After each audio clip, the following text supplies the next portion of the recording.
Welcome to the Banker Lamp. Please enjoy the video. You start by preparing the console and peripherals. Plug a USB keyboard and mouse into the Series X. Once connected, power on the console and sign into your profile. Make sure system software is up to date so device drivers load. If a wireless dongle is used, place it in the front USB port for best detection. You should see a keyboard cursor or mouse pointer.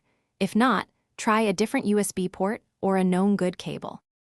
Once the console detects both devices, go into Settings and adjust keyboard layout and mouse sensitivity so aiming feels natural. Next, launch Grand Theft Auto 5 in single-player. Many multiplayer servers block mouse and keyboard. In the game, check controls for remapping options or use the Xbox Accessories app for profiles. Make gradual sensitivity tweaks while driving and shooting.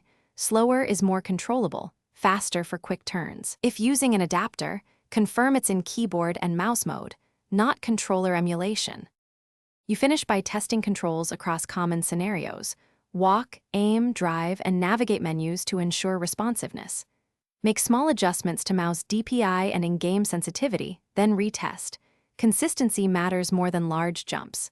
If buttons or keys act incorrectly, power cycle the console, try a different USB port, and relaunch GTA 5.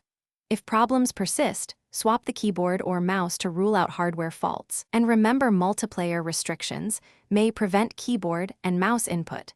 So check game mode if nothing else resolves the issue. Thanks for watching. If this was helpful, leave a like and consider subscribing. See you next time.